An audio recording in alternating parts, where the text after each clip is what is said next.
Hi and welcome to Outlaw Bookseller with me, Stephen E. Andrews, writer, bookseller, collector.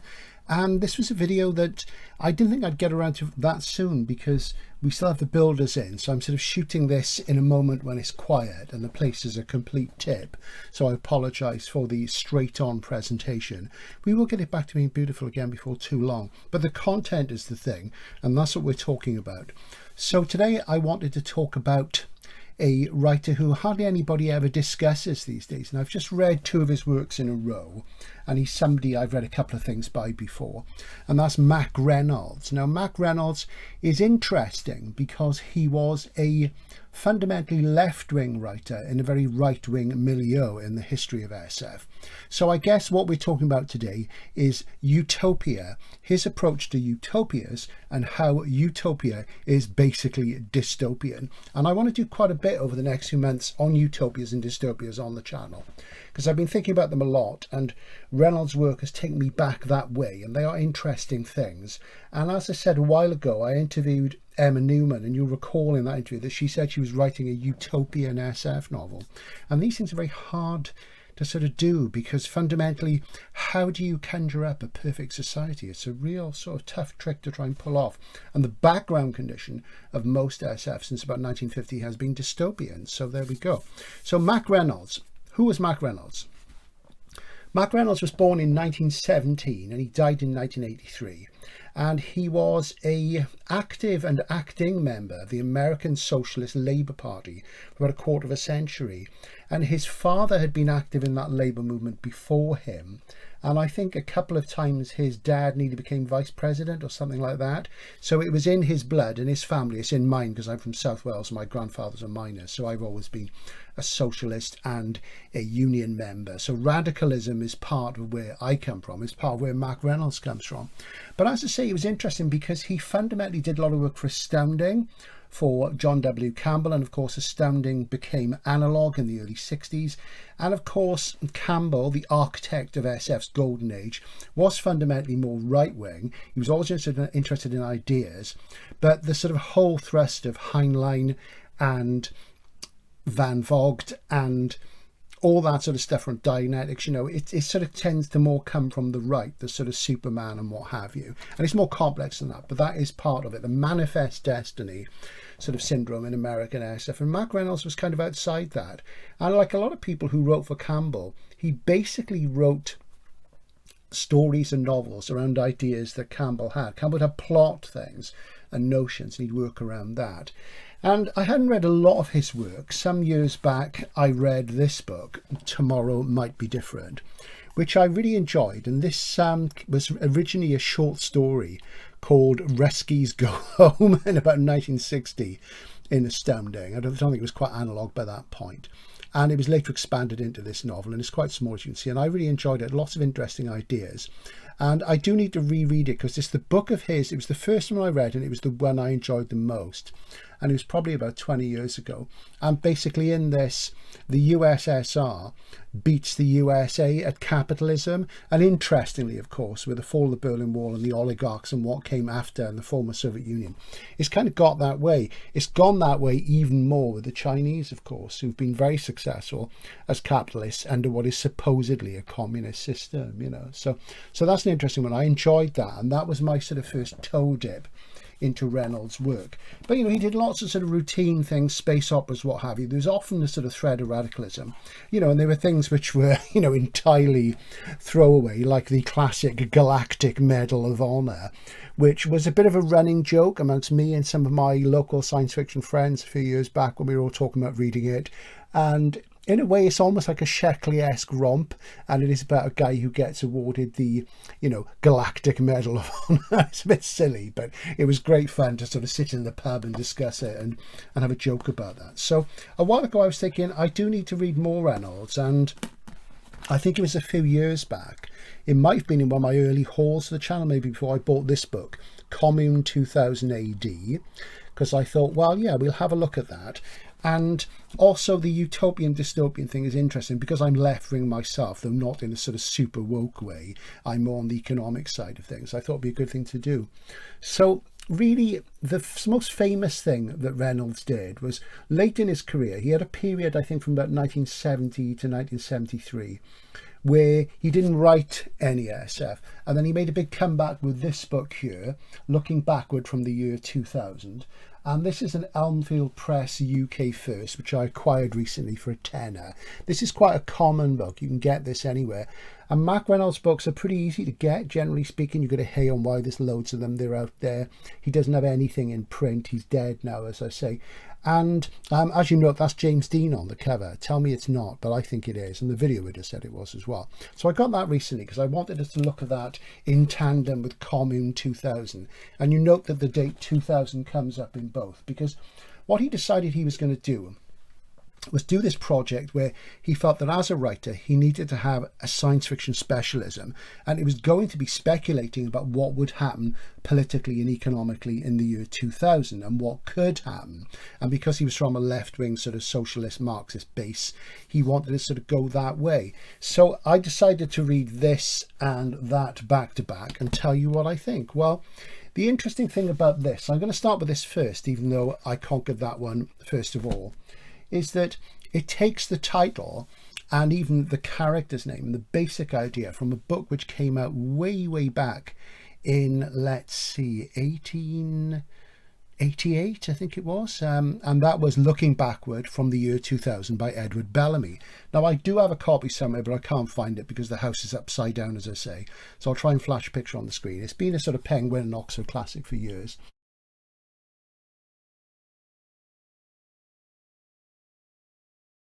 Edward Bellamy was somebody who, he liked the idea of socialism, but he found some of the revolutionary ideas, which were then sort of yet to come to fruition, say in the sort of Russian Revolution, rather distasteful.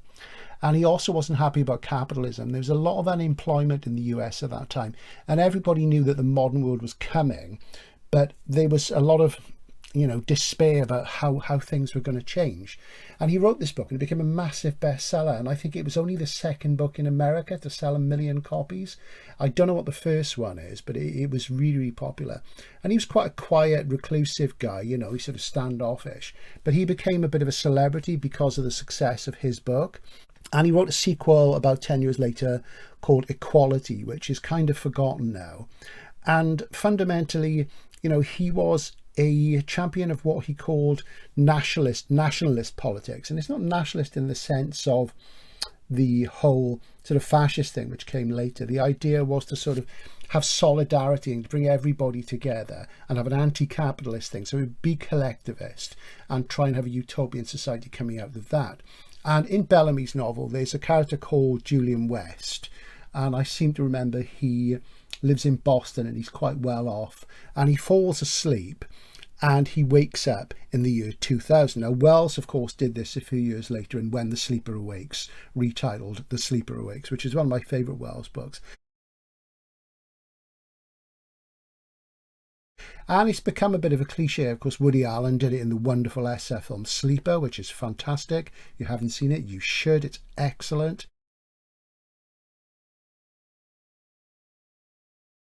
It has to be said that, this is a book which is little read these days, but was very massively read then. And what's happened in Bellamy's future is, in the year 2000, capitalism has been replaced by more equitable monopoly capitalism. Everything's centralized. There's no war. Everybody has to work a little bit. There's no money. It's quite high tech. People have music piped into their homes through their telephones, which is interesting because we sort of got to that with the way a smartphone is quite some time ago. And basically what Reynolds did in his book was take a lot of these ideas and rewrite them, but from the point of view of somebody who's rich, who falls asleep in about 1970, and he wakes up in the year 2000 and he goes into cryosleep. And obviously these things were influential over Woody Allen, and there was Wells as well. So, it's sort of on a sort of common thing. And the basic problem, of course, with utopian novels is that most of them, they don't have a lot of action or plotting. And fundamentally what you see in them, and this goes right the way back to Plato mentioning in Atlantis and the Republic, way back, is that you get this sort of discursive discussion of how the perfect society operates. And then you see the worm in the apple, and it turns out that the perfect society isn't so perfect after all. And this is sort of peppered throughout with quotations from all sorts of books, and from everything to Galbraith, The Economist, Whitehead, and it's quite a dry, dull read, but it's quite interesting as well, because you see this chap wake up and he's gone into voluntary sleep, he's gone into cryogenics because he's got this incurable disease. And, the idea is that he's invested money by stashing some great paintings away somewhere in the hope that in the future he can be cured. And he is brought around and cured. And he's living with his family, a couple of parents and a younger daughter who's a mature woman. And he is in their care and he's learning about the new society. And there are direct quotations throughout this from Bellamy, and basically Reynolds reshapes a lot of Bellamy's ideas and puts in more contemporary ideas about how you sort of get a balance between the collectivism of socialism and the good side of capitalism. So it's sort of quite interesting, but it is quite dry. And the main problem is you see how this character, who's come out of a capitalist economy, America in the early 1970s and late 60s, and really how he learns to cope with this. There are several things that Reynolds does which I found very prescient, and I mean the most interesting thing is something he does is everybody has what he calls a transceiver, which he also describes as a portable phone. And the first mobile phone I came across in SF was in Heinlein's Puppet Masters, which I think is about 1950-53, and it's quite something, and I'm sure other people thought of it before. But the transceiver in Reynolds' book is interesting because you pay for things with it as well. So it's just like a smartphone. It has a screen. It is effectively a mini computer like the smartphones we have now. So that was very, very prescient. The big problem with the book is that because West has only been asleep for about 30 years, there's massive advances in technology. There's a lot of high-tech stuff, and it doesn't really seem to fit and work, because even though things have changed rapidly in the modern world, and that case is made early on in the novel by one of the characters, there's an awful lot of info dump in these things, of course. They're nearly 70 to 80% info dump. It doesn't really ring true. There's a lot of things which I would say are cliched in the book about the way that a utopian society would function. And the first thing you notice is how individualism has kind of fallen away. Everybody has sort of very uniform clothes, and there's a single supplier of goods. It's a rather like the way Amazon's getting. Everybody just places an order and it pops up. And there's enormous automation. Almost everything is automated. And the young daughter in the book, who is, she's a grown woman, but she's a young woman. She works in agriculture and farming. She doesn't actually leave the building. It's all done, but via the internet, basically. And there's things which pop up like universal basic income. Everybody gets a certain amount of money. Universal basic income is an idea which is being mooted more and more, and it's actually being tried in several countries. Finland, there's been an experiment. There was a referendum about it in Switzerland a few years ago. They're talking about it in Wales. It's an idea where everybody gets a certain amount of money, like the dole, like a payment, and you can still get a job, you'll still get this money. But it's obviously a response to the way that the world is going to become increasingly automated, especially as AI comes in. So you can read up on universal basic income. And they have that in this Mack Reynolds book. And it's not called that, it's called universal basic something else. It's virtually the same. So the mobile phone thing and the UBI thing are very identical to the way things are actually going or have gone, which is really interesting. People can do any sort of work they want. If you want to do art or writing, it's filed away, and if people read it, then you get to, it's really interesting. It's a very egalitarian thing, and this sort of competitive element is gone, and everybody lives in sort of high rises separated by countryside. And that reminded me rather of Silverberg's The World Inside. I don't know if I've ever shown this edition. This is an iBooks edition from about 20 years ago. Very handsome, I think you'll think. And I think I've got 3 or 4 copies of this book. Not one of my favorite Silverbergs, but it is a good one. So it did remind me of that, and I'm going to come back to that because there is a link to another Reynolds book which is similar. So there's sexual equality, and people are tested on something that's called an ability quotient, where aptitude tests, there's not IQ, it's aptitude, which sort of work out what they're good at. And if you sort of rise to the top, that's how people rise to the top, not through anything hereditary or competitive. It's just if you have an aptitude for a certain thing, you're more likely to succeed in it. there's also a constant learning process for people who want to be in academia. And if you're something like a doctor, it's not a question of you qualify and you stay in that position. Every few years you're tested, your aptitude, your ability is tested, so you have to stay on top of your game. And you can be like a lifelong student and work in academia. And, of course, there is a worm in the apple, because there's kind of homogeneity through all this. And you see this unfolding through the book. And I wouldn't say it's an exciting read, because part of the problem with these sort of books is they're didactic and they are info dumping, and they're trying to sort of convince you as to how such a society could work. And you grow increasingly skeptical, because you realize that everything is so not stratified, because there aren't the sort of strata, everybody is equal, but there seems to be very little individuality, and it's a real shame. And there seems to be no sort of mass media and culture. It's obviously there, people are doing stuff, but there isn't any sense of sort of pervading zeitgeist, and it all seems a little bit unrealistic. And that, I guess, is the worm in the apple, as Michael Moorcock wrote in the song Arrival in Utopia for Hawkwind. But we don't like it, sure. There's nothing left to fear, bored mindless in Utopia. And that kind of sums it up. So I did enjoy it, because it is well written and it is thoughtful and interesting. And I was glad I enjoyed it more than the other book by him I just read, which was this, Commune 2000, which I have to say, I started off enjoying it and I really liked it. And it is in a lot of ways much the same as Looking Backward from the year 2000, because it's set in the year 2000. It's about a character called Ted Swain, who quite frankly has an awful lot of sexual adventures through this, so much so that he sort of seems like a libertine. And that's the major problem with this book. Every sort of few pages, he seems to be jumping into bed with somebody, and he never gets rejected. And, and women are a lot more sort of forthcoming in this than they would have been at that time, though it is reflecting the sexual liberation of the 60s and early 70s. This came out in 74, so it was the year after Looking Backward. And I found that rather tedious. And again, that reminded me of The World Inside, where there is sort of almost constant coupling. And you almost felt as if he was doing it to appear up to date and with it, and sort of ahead of the new wave. And, it did pad the book out, and I got very irked with it. And a lot of the things in this are the same as in this. There's universal basic income. There's these mobile phones.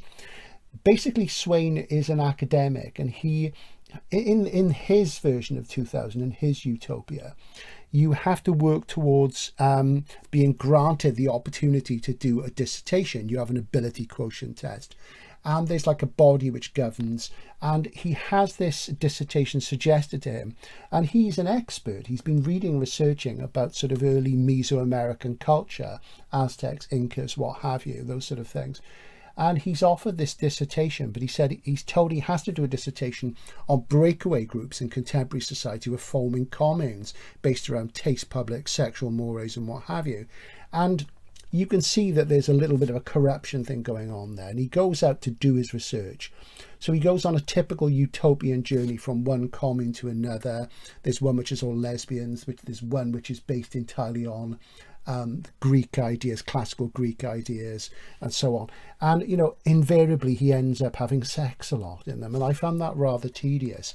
But it does use a lot of the things, like I say, which are in this, the mobile phones, the UBI, what have you. And again, in a way, it reminded me of one of my favourite utopian novels, and that's Triton, aka Trouble on Triton by Samuel R. Delany, which is a book I absolutely love. And I've read this many, many times, which is more sophisticated. And this is more around sexual politics and less about sex, as it were. And it's a far superior read, but it did remind me of that. So I found this rather irksome. At the same time, Reynolds' way that he sticks around this theme in the latter sort of years of his work is quite interesting, and it's very different to a lot of the sort of hard SF things and that were coming out of the Campbellian sort of thing. They are very much social SF novels, and they're not strong on plot. One of the interesting things about both these books is they both end very abruptly, especially this one, which as it reaches a climax and you start to get some revelations about what's really happening in the society, it's a very abrupt ending, and it's quite disconcerting. And you get that in this as well.